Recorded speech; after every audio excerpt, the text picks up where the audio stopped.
Think I'm gonna let the content speak for itself with this one.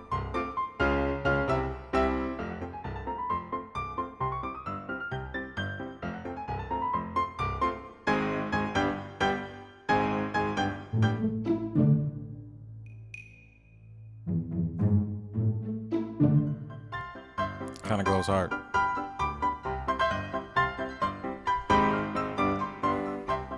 Now, doing something a little bit different. This morning, I stumbled across this clip, but it was because I was looking into what is going on with the BRICS nations. I want to share with you a few of these sound bites that I gathered this morning. The reason why I decided to make this a members only video because the subject matter here is polarizing for sure. Because what's being formed is an alliance of nations looking to usurp the US dollar with the capability to do so in a very short amount of time. And when you tell most people that, they feel a certain way about it. Now, let's start here. First post. That's another thing too. A lot of where you'll find this information is not going to come from a US based media company. It's always somewhere overseas. That's why I love YouTube, because it allowed me to tap into these foreign news sources. And I'm so glad that I did. Where in a bold move to further solidify its global standing, Cuba has requested to join the BRICS nations as a partner country. Cuba's foreign minister revealed in an announcement that the Caribbean nation has submitted an official letter to Russia's Vladimir Putin, who currently holds the BRICS presidency. BRICS, known for its collective of emerging economies, including Brazil, Russia, India, China, and South Africa, have positioned itself as a counterweight to the Western-dominated world order. Now, real quick, who are the countries that we see the most in crypto? Definitely the United Arab Emirates. Definitely Brazil. Iran, Ethiopia, China. That's what has my attention so much, is this alliance of nations are the ones that we hear and read about in the crypto space every day. The activity, the decentralization of financial access, it's taking place in the smaller countries, smaller islands, nation states within these alliance members, within their borders, is what I'm getting at here. Let's finish this out. And this year, the organization welcomed new members, including Egypt, Ethiopia, Iran, and the United Arab Emirates, marking its first expansion since South Africa's entry in 2010. We cannot ignore the increasing interest in BRICS from many countries. Today, more than 30 countries, specifically 34, have expressed a desire to join our union in one form or another. Therefore, an active discussion has been initiated among all BRICS participants regarding the modalities for a new category of partner states. Now, Cuba's latest request for a partner country status comes after its unsuccessful bid for full membership back in 2023. Unlike full membership, this status allows countries to collaborate closely with BRICS without becoming a formal member. It's an alternative path for countries in the global south, a group that increasingly sees BRICS as an attractive bloc to align with. This stuff is unfolding rapidly. Another country here, Turkey. Now they want to get involved because apparently the European Union denied them access. Now, I don't know that much about Turkey. Not sure what's going on. However, that every time I hear about Turkey in the headline, the currency they use over there is virtually worthless. What also do you hear quite often coming out of Turkey? Crypto-related programs. For Again, BRICS drawing back membership, to the Russian point there. president. This alliance that's forming and these countries that are joining are the same countries where most of the crypto activity is taking place. What I'm trying to show you here is the rapid movement. Presidential advisor Yuri Ushakov has said Ankara itself cautiously noted that the process is underway. Our president has repeatedly stated that we want to become a member of BRICS. The process is ongoing. There is no concrete development. If there is, we will announce it. Ömer Selik, spokesman for Turkey's Justice and Development Party, in a statement to Turkish media. Bloomberg agency, citing its sources, reported that Turkey submitted a formal application to join BRICS a few months ago. In June 2024, the Turkish president noted that Ankara does not consider BRICS as an alternative to other organizations, and the country officially remains a candidate for EU membership. In August, Erdogan said Turkey should simultaneously develop relationships with both East and West. We don't have to choose between the European Union and the Shanghai Cooperation Organization. On the contrary, we have to develop our relations with both this and other organizations on a win-win basis. While strengthening our relations with the East, we seek ways to advance our deep-rooted cooperation with the West. At the end of August, for the first time in a long time, Turkey's foreign minister was invited to an informal meeting of foreign ministers in Brussels. He stated that Turkey's strategic goal is to join the EU, and when a few days later the media reported that Turkey has applied to BRICS, Brussels noted that within the framework of the EU accession process, the candidate countries should harmonize their foreign policy with Europe. Turkey has the right to choose which international political alliances to join, but Ankara must respect the values of the European Union, European Commissioner spokesman Peter Santo emphasized. By the time a candidate country joins the EU, it must meet all EU standards, including trade agreements. BRICS and the EU are completely different organizations in terms of objectives, structure, and rules. A perfect statement for me to insert this point here. The BRICS nations represent the antithesis to the G7 nations or the G20. And one of the most compelling facts about the emergence of BRICS was the nations combined. What was their GDP going to be? Could they even match the G7 nations that include the United States, European Union, I believe the United Kingdom as well, NATO, simply put, right? But the question was, could the combined GDP of BRICS nations one day surpass the G7? The information that I discovered this morning, it said it's officially happened, according to numbers that have come out recently. Combined, Brazil, Russia, India, China, South Africa, Egypt, UAE, all of these bodies together produce more money than all of the G7 nations. On top of that, they represent 45% now of the global population. I hope you can understand why I decided to, keep this to members only, because look at that. This is part funded by the Ukrainian government here. I'm not even sure how this was going to hit publicly, but I got a couple more, guys, because this is the BRICS expansion. I believe this one is going to mention the economic data.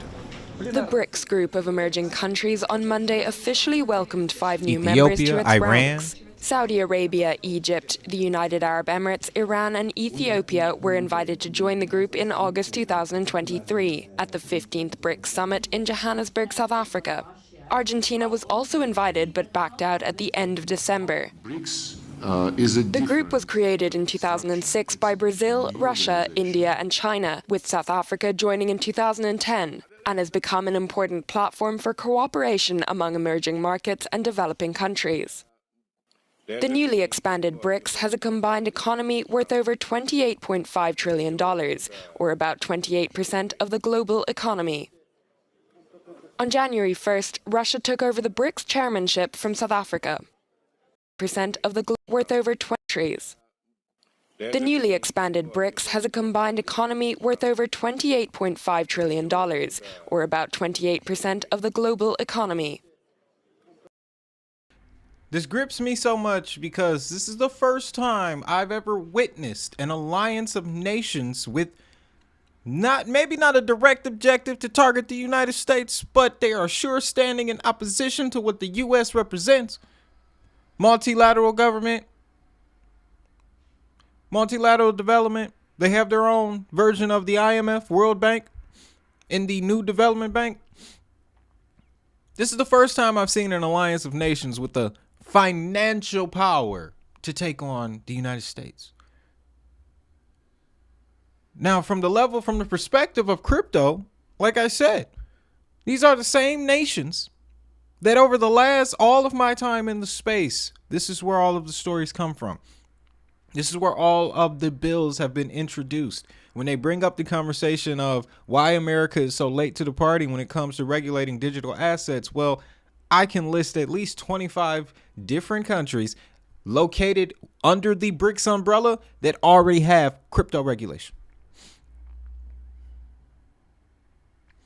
And now they are starting to join forces here. There's a video on the channel, you guys may have seen it, about the BRICS payment system. It's definitely time for a rewatch of that.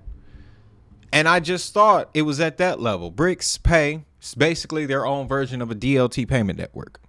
All of these nations are now connected to it. And if you understand the already established crypto connections within these countries, then you understand that if they decide to plug into this BRICS pay, that's going to bring so much liquidity to these extra networks.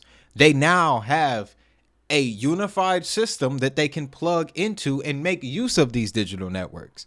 The reason why we haven't seen a lot of things pop off is because the countries where these developments are happening don't have the proper technology infrastructure to get these applications, these softwares up and running quickly. But together they do. That's what I'm getting at here. And now here's this one. Is this about the media conference? Yeah. What? Seeking tighter cooperation to counter disinformation. The BRICS Media Summit has kicked off in Moscow with the participation of media leaders from over 40 countries. The role of BRICS media in fostering stability and cooperation in a multipolar world is the focus of discussions. The organizers underline that BRICS is a real force and will not allow the denial of an opinion other than the one that is dominant in the current mainstream media. They're forming their own media conglomerates. Also, I wish this summit, the participants in the summit, they will agree or will discuss hammering out a complete strategy to face the disinformation, fake news about BRICS, and how to exchange news and photos and videos, and to cooperate with each other in, especially in training courses.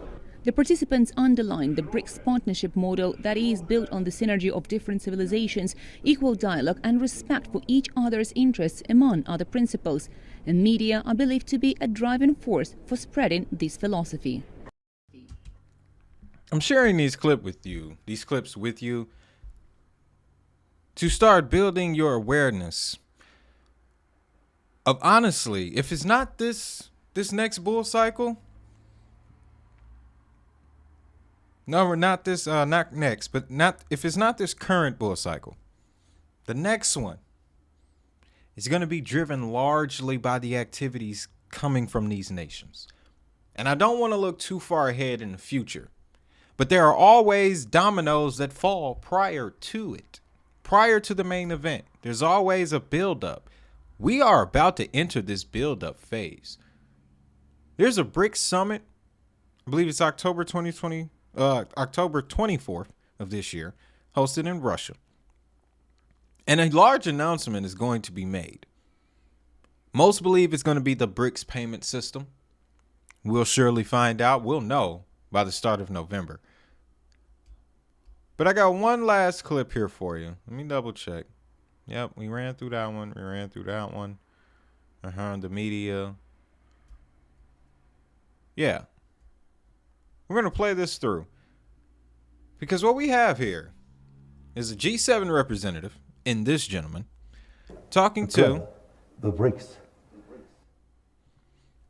This gentleman over here who clearly represents the club, as he put it, BRICS. Why this club? And do you consider that the BRICS will expand? Well, to be honest, why the club? Because there was another club. It was called the G7, and you wouldn't let anybody else into that club. So we said we go and form our own club. You know. I don't care what language you speak. He just got cooked. He cooked. He cooked that Frenchman. So we decided, okay, we are also, good citizens of good standing who have a place in the global society, and therefore this is how typically clubs multiply. So it started, and as it started, like many clubs, it gained a life of its own. Over a period of time, others saw value in it as well. So in a sense, I would say, it's actually a very interesting group, because if you look at it, typically any club or any group has either a geographical contiguity or some common historical experience, or very strong economic connect. There are some orthodox binding factors. But when you have a Brazil in South America, and Russia in Europe, and India and China and Asia, and later on South Africa was added, the common feature was really, I would say, big countries rising in the international system. Russia perhaps had already risen, so would not necessarily qualify in that, who felt that their coming together would give them greater weight and greater influence. Now, what has happened between when the BRICS started, approximately 2 decades ago, to where we are now, is we see, particularly in the last few years, a lot of interest in countries joining the grouping. We expanded the BRICS. We took the decision to expand the BRICS last year in Johannesburg, and we extended invitations to more countries, which virtually doubled the number. We will be meeting soon in Kazan next month. And we know, as I travel around the world, I frankly see more and more enthusiasm, more interest really in countries wanting to be associated in some form or the other. BRICS, of course, has itself evolved. In all of this, we've also created a bank, the New Development Bank. I think in on different issues, we have collective positions, but there are many issues on which our interests also diverge. India and Russia and China and Brazil, South Africa would not, necessarily agree on all issues, and in certain cases, maybe our positions can be quite divergent.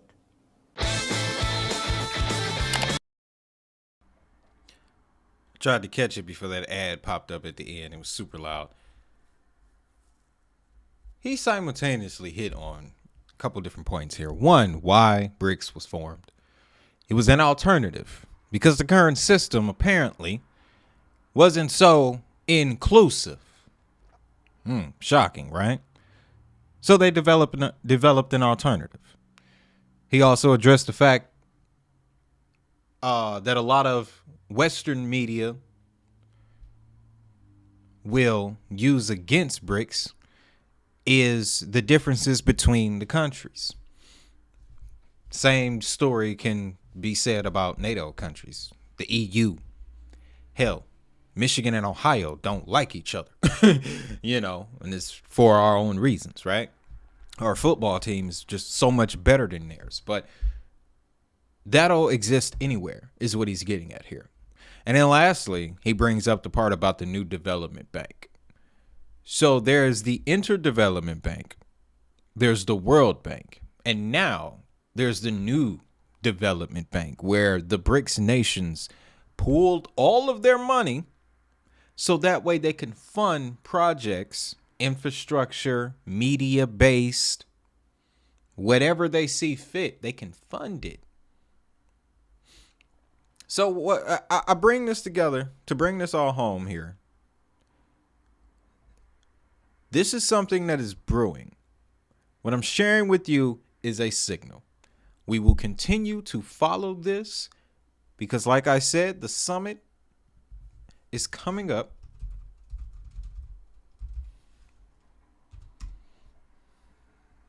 October 22nd through the 24th. Russia is the chairman. It's probably another reason why they don't want to touch it.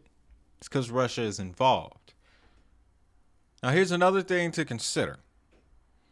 With the way that Western media depicts Russia, depending on who you ask, ain't much for them to stand on, with the exception of the situation in Ukraine.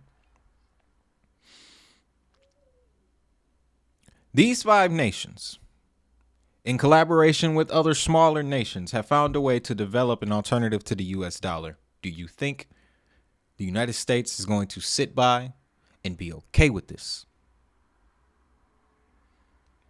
History will tell you, during war, the US dollar is the strongest it's ever been. It's a fiat system, so the belief in the US dollar is the strongest it's ever been. This time we have crypto. And I want to remind everyone that the very first reaction to Russia's invasion into Ukraine was economic. It was a financial move. You guys know me for putting together dots on this channel. These dots are getting bigger, and this might be the most important puzzle that I put together for y'all. Again, it's top level. That's why I shared it with us members first. Not going to let this clip get too long, but the BRICS are coming. They are definitely coming.